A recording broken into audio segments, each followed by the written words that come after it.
உங்க ஸ்தானத்தை மட்டும் எக்காரணம் கொண்டு யாருக்காகவும் இழந்துடவே கூடாது. என்னுடைய பொறுப்பு அந்த மாதிரி, என்னுடைய வேலை அந்த மாதிரி.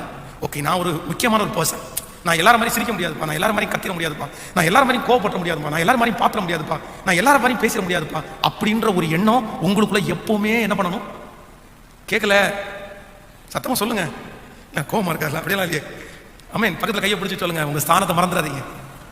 பணம் போனா போட்டும், நிறைய பேருக்கு வரலையே, சொல்லுங்க. பணம் போனா போட்டும், சொந்தம் போனா போட்டும், ஆனா என் ஸ்தானத்தை ஒரு நாளும் நான் என்ன பண்ண மாட்டேன், நான் ரொம்ப கேர்ஃபுல்லா அதை காத்துக்குவேன். ஆமென். கிறிஸ்தவங்கன்றதுக்கு ஒரு ஸ்தானம் இருக்கா? இருக்கு. ஆமென் சொல்லுங்க.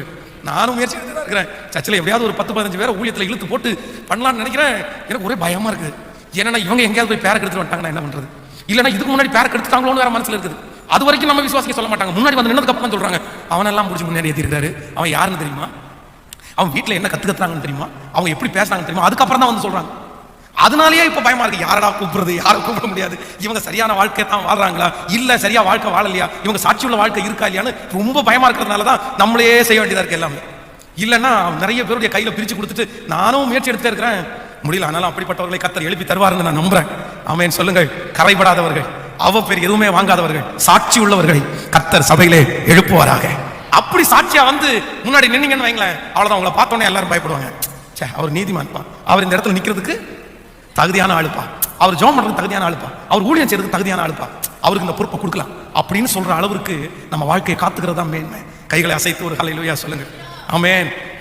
நான் பரிசுத்தமாய் வாழ்வதற்கு நீங்கள் எடுக்கக்கூடிய இரண்டாவது முயற்சி என்ன அப்படின்னா, உங்க ஸ்தானத்தை எப்பவுமே மனசுல நினைச்சிட்டீங்கன்னா நீங்க பரிசுத்தமாய் வாழ முடியும். ஆமென் சொல்லுங்க. நீங்கள் ஒரு பொறுப்பு கொடுக்கப்பட்ட மனிதர், உங்க தலை மேல ஒரு பொறுப்பு இருக்கு இருக்கு இருக்கு இருக்கு.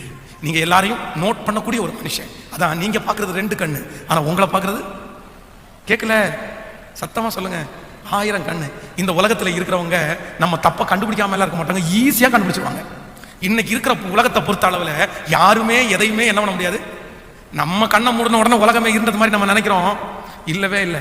நீங்களே சொல்லுங்களேன், நீங்க 2 பேர் இப்ப ரோட்ல போயிட்டு இருக்கீங்க, ஒரு அண்ணனும் ஒரு அக்காவும் பேசிட்டு இருக்காங்க. நீங்க எப்படி பாப்பீங்க அவங்கள?